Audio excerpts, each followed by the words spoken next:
Siya ay kilala bilang one of the leading classical guitarists sa Pilipinas ngayon.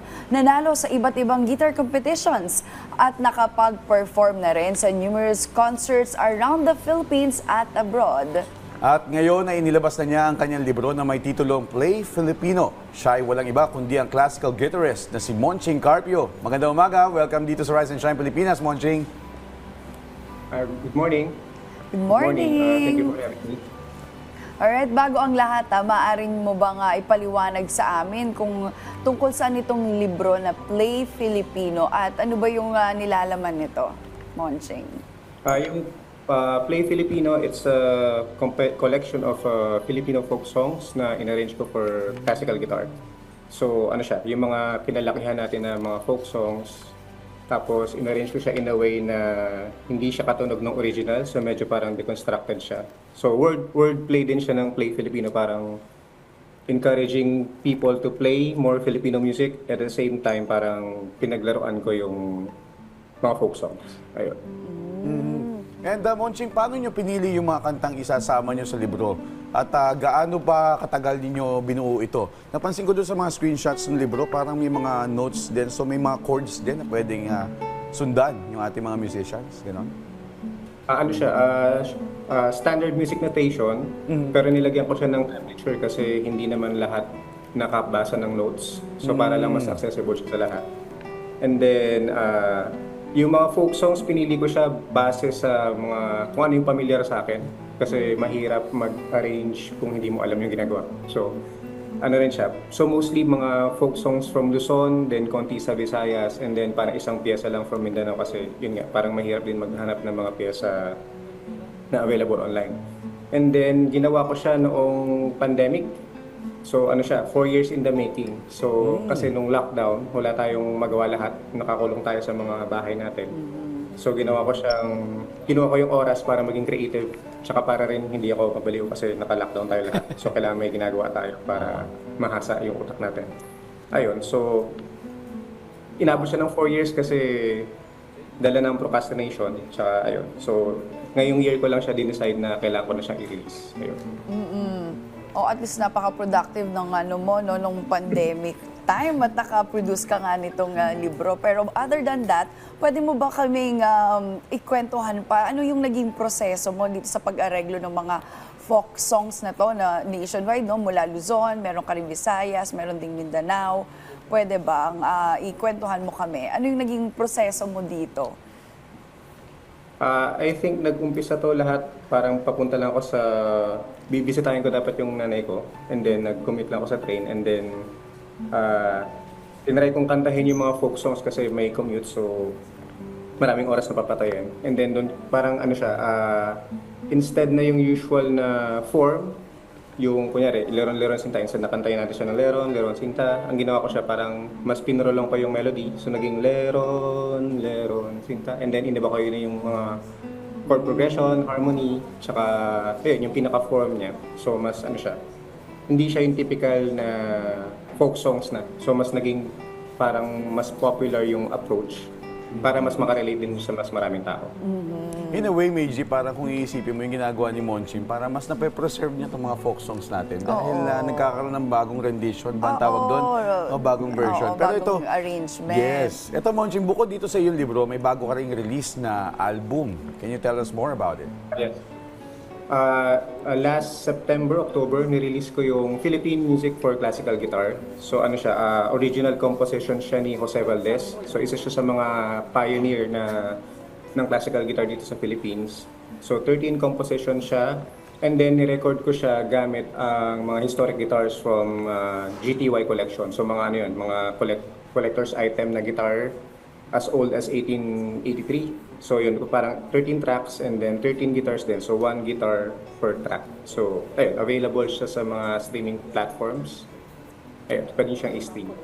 Oo, parang alam mo yun, parang gusto ko, parang na-curious tuloy ako, no, na marinig, no, yung iba't ibang mong in-arrange na yung mga familiar songs na, yung mga folk songs So bukod sa natin. Leron Sinta, Monching, ano pang ibang kanta yung kilala? Oo, binigyan mo ng new areglo mo? arrangement. May mga Paru-Parang Bukid, Siksiritsi, may Lobo. So lahat ng mga folk songs na kinalakihan natin. Kasi doon din ako humuhugot eh. Parang ano siya, medyo nostalgic. Kasi ano lang siya, baga, makakonect ko siya doon sa aking childhood.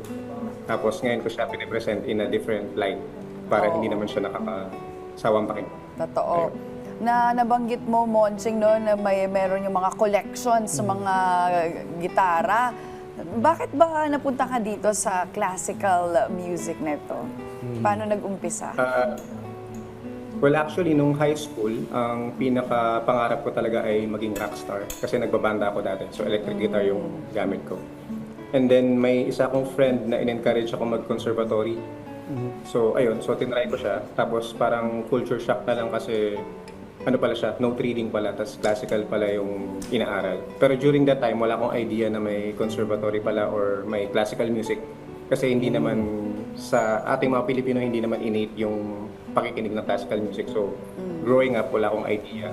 And then, yun. So, nung nag-enroll ako sa UP, parang gulgata na lang. Tapos nung na-experience ko yung classical music, maganda pala siya. Hanggang sa na-enjoy mo na. I think pag musician ka, kahit anumang genre ka mapunta, innate na yun yung pagiging Yes. musician mo. Oo. Diba? Eto, Monching, may upcoming events ba kayo? Yeah, go ahead, sorry. Sige.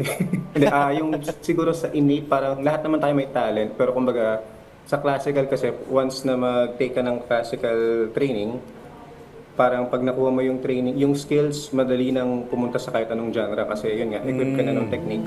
So, mas madali siyang mag-adapt. So, kumbaga kahit sa mga students ko, parang hindi ko sila pinipilit mag-classical kasi may iba-iba silang gusto eh. Pero at least, kahit saan May man sila mapunta, fundamentals equip sila na. ng technique, ng understanding, ng mga music theory. Yun. Mahalaga din yung foundation. Ito, Monching, I was saying earlier, may upcoming events ba kayo na nais yung imbitahan ng ating mga ka-RSP or social media pages na gusto mong i-share? Oo, alam mo, na-excite ako dahil may libro ka nga, no? So, na-excite din ako if magkakaroon ka ba ng concert, hindi ba? Oo, kasi syempre, mas Well, maganda live. Actually, na-launch ko na siya 3 weeks ago sa Yuchengdo Museum. So ano na siya, yun.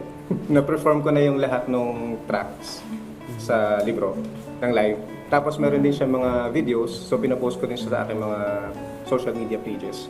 And speaking of that, ngayon kasing December wala nang masyadong events kasi bakasyon na, so kailangan natin magpahinga. So for next year, maraming naka-line up na events, pero para mas updated yung mga tao, pwede nila akong hanapin sa online, sa Facebook, YouTube, Instagram. So, search nyo lang yung Monching Carpio. And also, meron din akong guitar quartet na group. So, 4 kaming gitarista. Tapos, ayun, puro classical music din yung play namin, yung Pima Guitar Quartet. So, follow nyo rin yung aming pages. Monching, curious lang din ako, no, since binigyan mo nga ng bagong buhay, kumbaga, no, ng new arrangement, itong mga folk songs na mga alam natin. Do you also work with mga organizations na, I mean with music, mga OPM, ganyan, para mas mapakalap mo pa itong mga ginawa mong new rendition ng mga songs?